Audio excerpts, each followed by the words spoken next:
lot of that where actually people come to me because they're completely taken over by their need to constantly go to the gym and for 3 hours and eat, clean is what people like to use. I hate that term. They get completely obsessed with it, and they go into panic attacks when they miss a workout, or it completely takes over their lives, and it makes them almost like not really functional either. So it's like, in my opinion, it's like taking one addiction and flipping it towards another one that seems to be healthier because you're taking care of yourself, but are you really? Is the efficient? Yeah, exactly. So. Right. Kind of fits this guy's story too. I should throw in a caveat. The guy and I are actually friends. We both have strong personalities, and though we not work well together. He probably calls me an asshole in private company too. But he was accused very often of being suddenly addicted to exercise. And he's come out with a couple of videos, full-length movies actually, and I would show those to clients, and the clients would come away saying, it makes sense to me why he became an addict. He's a narcissist.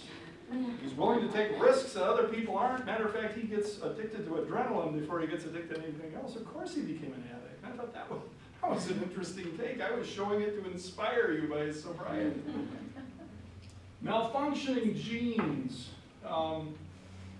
In 2003, the National Human Genome Research Institute mapped the human genome for the very first time in history, so that we could actually look at the mechanics of how our DNA work and how it comes together. And so we've kind of been hoping that if once we could bridge that knowledge gap there, we would begin to see things within the genome that would explain some really puzzling behaviors. Maybe we are enslaved to our genes. Now, to date, and I can state this confidently because I've heard a number of different researchers say, there's never been a study that has provided convincing evidence of a causal relationship between a genetic condition and a behavioral phenomenon. It's not to say that it doesn't influence, but direct causality has never been established for anything with the human genome. Many theories on addictions will attribute responsibility to the genes for maybe between 40 and 50%, but that still leaves 50% of room for some of these other. Thoughts? Oh, I didn't have my little box bounced down, did I? Oh, here we go. What I wanted to, a genetic predisposition may mean that the predisposed individual will have to work harder than a non-predisposed individual in order to accomplish their goal of sobriety. So it may create a vulnerability as opposed to a path they have to walk. A genetic predisposition does not necessarily mean your willpower is completely overwhelmed. Again, according to the theory. There's my box. Thoughts on that? I think if you look at it from, other chronic diseases or illnesses like diabetes or heart disease, if you have a history of that in your family, doctors always tell you that you have to be considered more of a risk, you have to do certain behaviors not to develop such and such disease or illness. Yeah. That's where you get people changing their lifestyles, like in the middle of their lives after hearing that type of news. Making choices. Like they have the power to use their willpower and change it to a certain degree. Yeah. How many have ever heard of an athlete that was nicknamed Tink Tink? How about Oscar Pistorius? All right, he made the news a couple of years ago because he shot his girlfriend and killed her, and then they convicted him of murder, and he tried to say, well, I didn't know she was coming in the door. Oscar Pistorius was an Olympian, and not the traditional Olympian. He was a para-Olympian because Oscar Pistorius had nothing below the knee on his legs. They were amputated. And so he was a sprinter, and he would run, I believe, between 200 and 800 meters, something in that distance. And he had these metal things that attach to his leg, so imagine this is his leg, the metal things would come down something like that. And so when he'd land here, it would spring. And so when he would run, it would go ding, ding, ding, ding, ding, ding, ding. So I used to ask my clients, because at the time I was doing AOD, everybody knew who Oscar was. I would say, what would you think if Oscar Pistorius lined up at the sprinting line and he didn't wear his metal prosthesis or prosthetics? He just came on his nubs, and when the gun went off, he just nubbed his way down the track. What would you think? And of course, their answer would be, well, he's crazy. Why would you not use those? If there is something to the genetics, my thought had been that it's created maybe a predisposition, like Oscar Pistorius, missing legs, but most people that face a predisposition can find some way of making either choices, getting help, finding a way like he got a prosthetic in order to compensate for that situation. However, who am I to judge?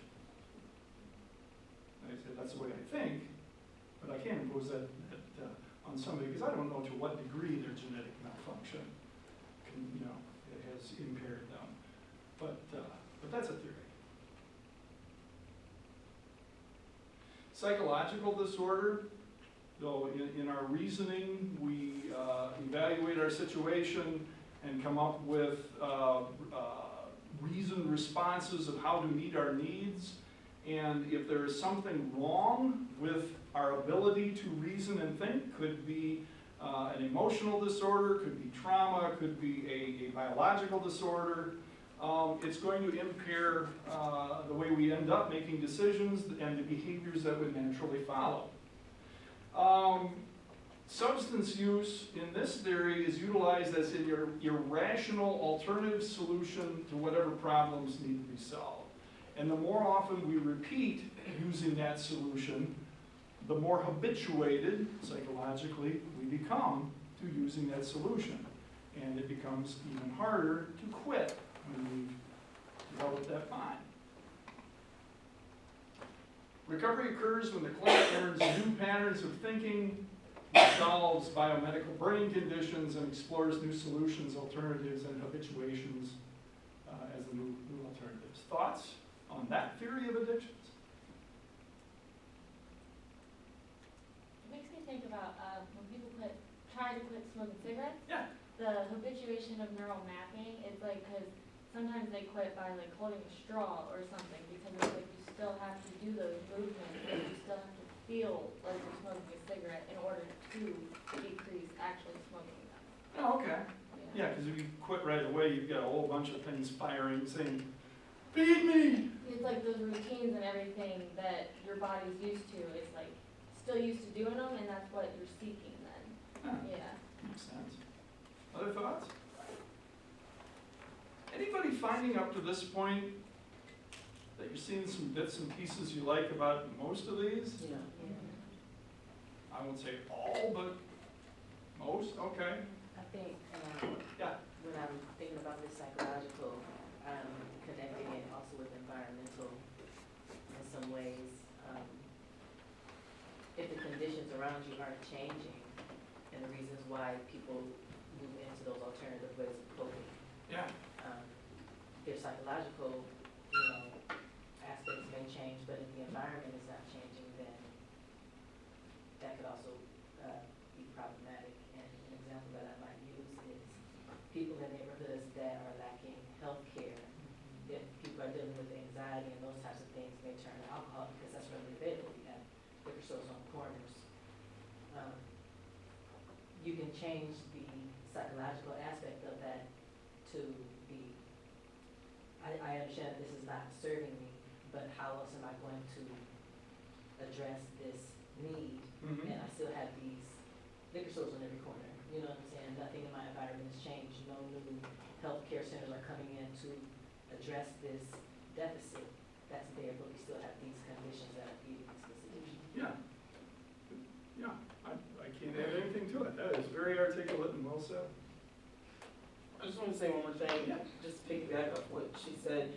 Have you heard of the biopsychosocial model? Okay, so if you address, I learned this a while back, but if you address things as a counselor from that perspective, that means that you're gonna examine every aspect of that. And that way you can be thorough in your assessment.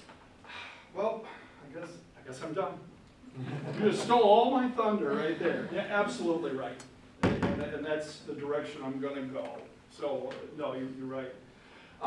If I had a tape player right now, okay, that's dating me a little bit. But if I had a tape player right now, I'd play the Darth Vader theme song.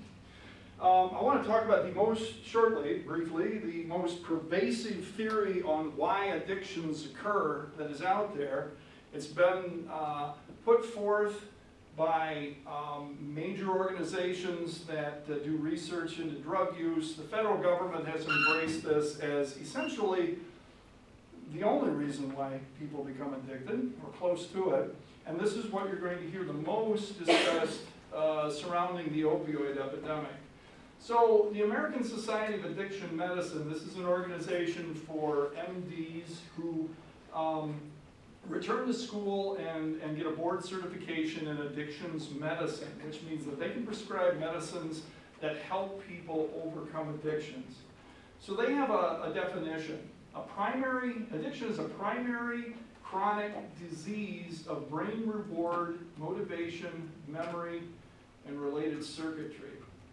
And to unpack it just a little bit, when they say primary, they mean there's nothing underneath it that made it happen. It made itself. It's the primary cause of addiction.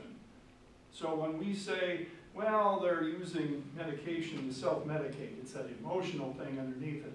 The ASAM, your ASAM doctor would say, no.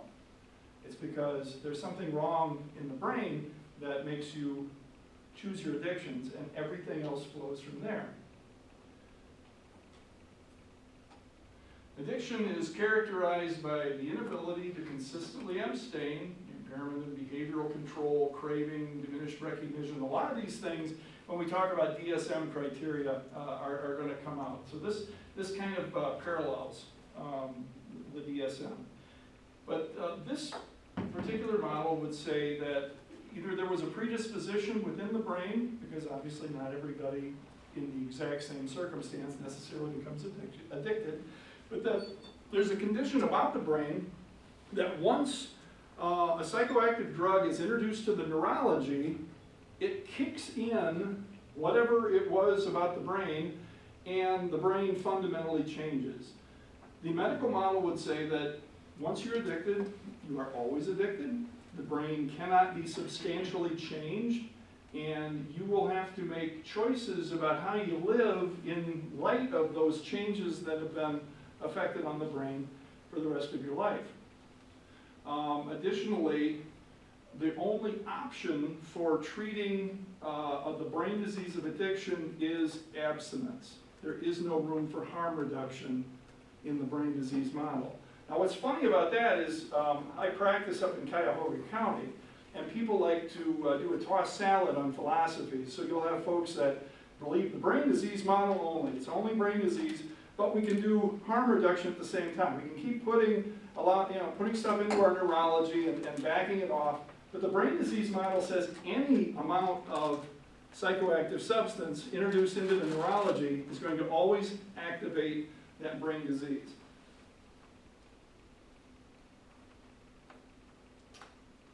Thoughts before I go forward? I just want, Yeah. I think I heard you say that they're saying that drugs changes the brain, and once the brain is changed, it can never be changed back. Yeah, and they say that is the primary reason for addiction. It supersedes everything else, meaning if that didn't happen, everything else could happen, but you would not become an addict. So there's a magazine, it's called Nature, and a lot of scientists publish in it. It's considered one of the premier peer-reviewed scientific publications. In 2014, somebody wrote a letter to the editor defending the brain disease only model of addiction. And it was well received by people who were like-minded. But 94 addiction specialists from around the world decided they'd had enough. And so they wrote a letter. I'm actually going to, what in the world? I'm actually going to, okay, just, I have no idea why it skipped this far ahead. I didn't get it that much. I actually want to read you some of their letter. Here we go. So they wrote back and said, irrespective of the animal rights issues you discussed, which was in the original letter, we disagree with your one-dimensional view that addiction is a disease, and with your claim that this view is not particularly controversial among scientists. Neuroscience has been widely documented as just one of the many important influences in drug addiction. Substance abuse cannot be divorced from its, oh, Karen walked out of the room, social, psychological, cultural, political, legal, and environmental context. It's not simply a consequence of brain malfunction. 94 of them signed on to this. And if they'd asked me, I would have signed to it, but they didn't. Such a myopic perspective undermines the enormous impact people's circumstances and choice have on an addicted behavior. It trivializes the thoughts, emotions, and behaviors of current and former addicts. It also belittles the significant effect that public health campaigns and legislation exert on curbing substance abuse. And I love this one here. Addiction is too complex to be fought on a medical research front alone. A variety of approaches based on diverse levels of analysis should have been are required. Caught the grammar error there. What do you think?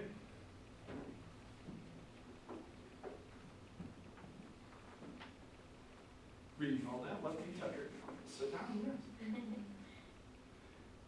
Have you been exposed to brain disease only talk? If you haven't run in the field of treatment, bless you.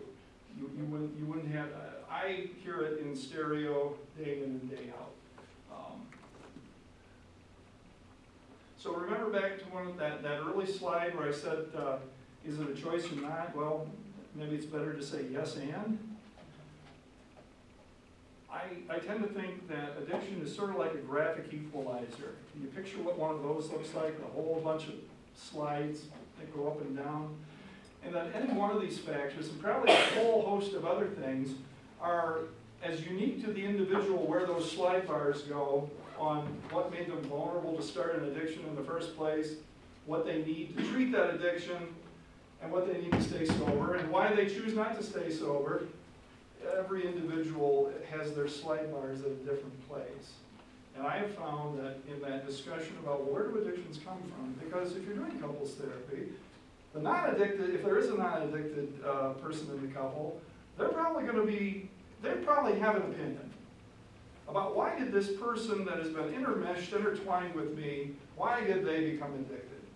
And it's helpful to understand these theories, especially if you can explain it in such a way that it probably wasn't just one factor. It wasn't one factor that helped you fall in love. Probably wasn't just one factor that did this. Popular drugs. Well, up to this point, thoughts. Is this a different way of explaining addictions than you've heard? Have you heard it this way before? Karen obviously has. I really liked how you presented the yes and, because that's why I didn't answer when you asked us at first, like, what we thought, because I was like, well, I'm thinking He's got a it trick could up be his sleeve. environmental, it could be genetics, it could be social influences, so I was already like thinking that. So I like how you presented the yes and factor. Thank you. I think that's going to be a helpful way to approach a couple that is struggling with this issue. That you don't end up judging that person based on just one theory. You don't end up judging them at all. You can come with an understanding. It could be a variety of different stuff that brought them to that point. Sometimes you have to help the other spouse understand that. So DSM-5 has 9 categories of drugs that people can use, and there's also a category they threw in non-substance use disorder. So alcohol, caffeine, hold on, let me file somewhere else. I don't have a problem, I just use it to get rid of the headache. Hallucinogens. Can you think of, can anybody think of a hallucinogen type of a drug? Shrooms. Peyote. Peyote, wow, man. LSD. LSD, yeah, the ones that bend perception. Folks that use a hallucinogen, one thing that the brain may do in response is process data wacky. So what you normally would take in visual stimuli and see could take in as visual stimuli and hear. Or sound could suddenly become something that you see. So hallucinogens mess with the ability of the brain to process information. Inhalants, what kind of stuff do people like to, not cocaine, but other things, what do they like to huff, snort, sniff? Paint, duster for cleaning off the keyboard, super glue, aerosol. Anybody heard any stories in the last 5 years of kids that have wound up dead on their very first try of inhaling something because they got a little too enthusiastic with it? Certain kind of chemicals can go right into the brain through the nasal passages because that's where there's a lot of little capillaries that take something directly to the brain. It doesn't have to go down into the stomach and through the intestine and back up. And so sometimes young people kill. Opioids, what are some common opioids that are out there? Heroin, oxycodone, OxyContin, morphine. If you Google up strength of opioids and then you go to images, you'll usually find a chart, and they put a certain amount of morphine as 1, and then they rate the strength of all the other types of opioids against that 1 dose of morphine. So, being curious, I went right to the top of the list to see, well, what is the most powerful opioid? And it's a drug called carfentanil, which you might have heard about in the media. A similar dose of carfentanil to the morphine is somewhere around, I believe, 100,000 times. Carfentanil is called elephant killer because that's what they will shoot into an elephant if, unfortunately, if that's their goal, is to take it down. Sedatives, what we take for sleep, Ambien, that stuff. Hypnotics, I'm not sure. I've worked in the field, I'm not sure what a hypnotic is. Anybody have an idea what a hypnotic drug would be? Must be something that kind of stuns you and spaces you, as opposed to a hallucinogen. I don't know. Anxiolytics, what do some people take for anxiety? Ativan, what's it? Yeah, Xanax, Klonopin, anxiolytics.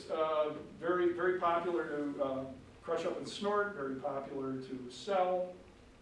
Stimulants, this is where, that would include cocaine, methamphetamine, Adderall, yep, which is used for ADHD. And we could have a whole hour of discussion on the mechanics of the brain and why do you take a stimulant to get stimulated kids to settle down? And everybody's favorite, the most abused drug, the drug that topples the dominoes that ends up with the most deaths in America every year with lung diseases, cancers, tobacco, and yet a completely legal drug. And you go to an AA meeting, most people will come in and talk about their sobriety and go outside and smoke a bunch of those and come back in. Now, when I first came to Cleveland and began working for an agency called Recovery Resources, they were one of the more active agencies treating a non-substance addiction, well, not other, gambling. Of all the things that you could be addicted to, gambling has the highest suicide rate.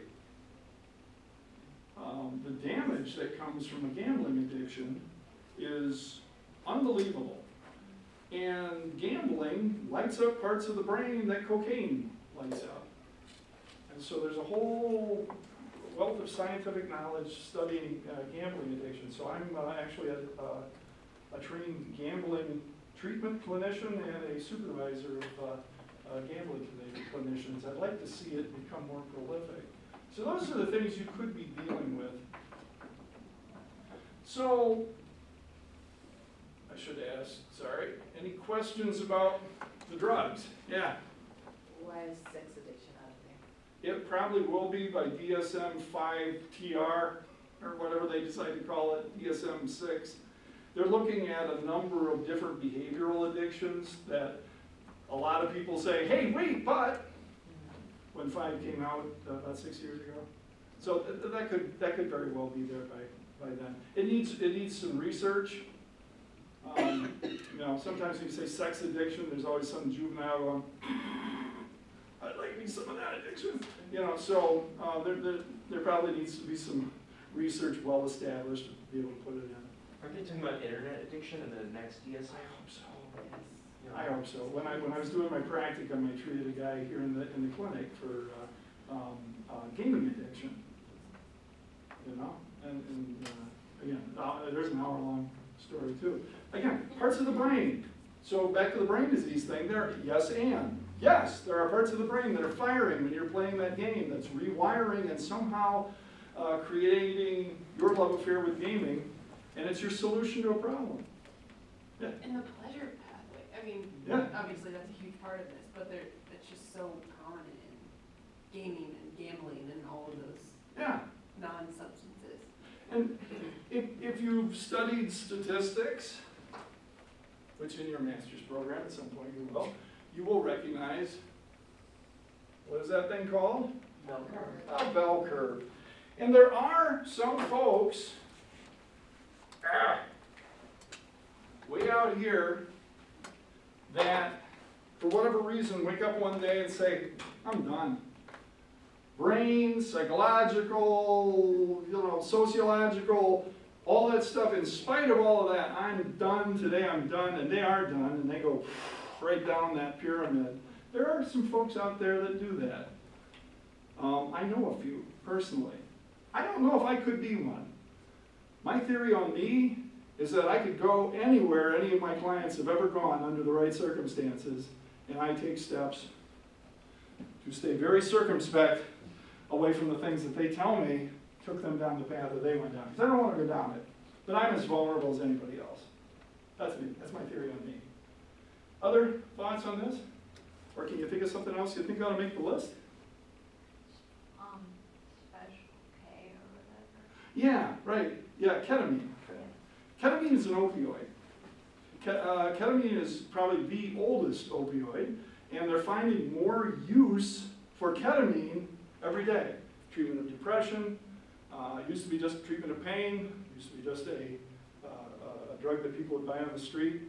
I happen to know a few people that are prescribed ketamine, and the way it's lined up by the doctors. This is a very old drug, and a lot of people gravitate away from it, but for some people it's the thing that works.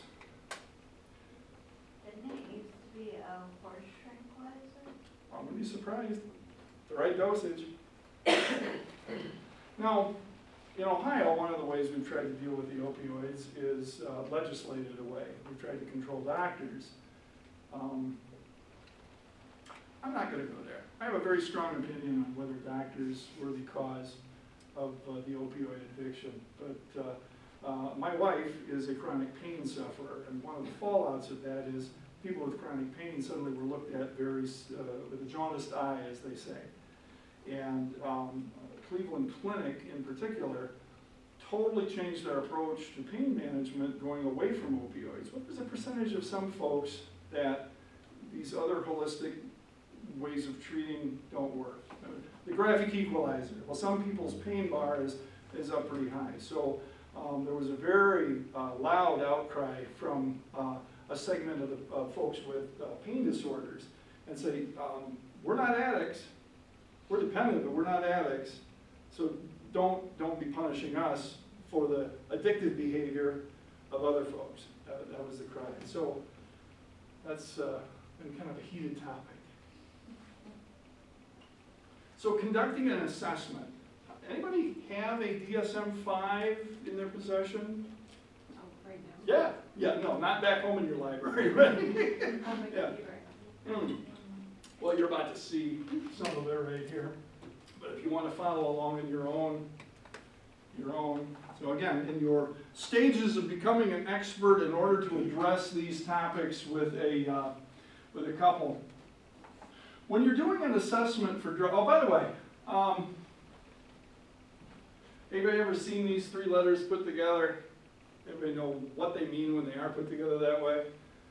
Alcohol and other drugs. Bingo. And when I applied for my very first job in the AOD field, I had no idea what that meant in the ad. So I was Googling on my phone in the parking lot before I walked in, alcohol and other drugs. So when you're doing an assessment, Scott, yes, will you find a time to take a break? I'm gonna take one now. Whenever it's good. How about we take a 10-minute break right now, and we'll dive into this, we'll talk about assessment, and then we'll come back and talk about the model. Take a break. We'll see you back in 10.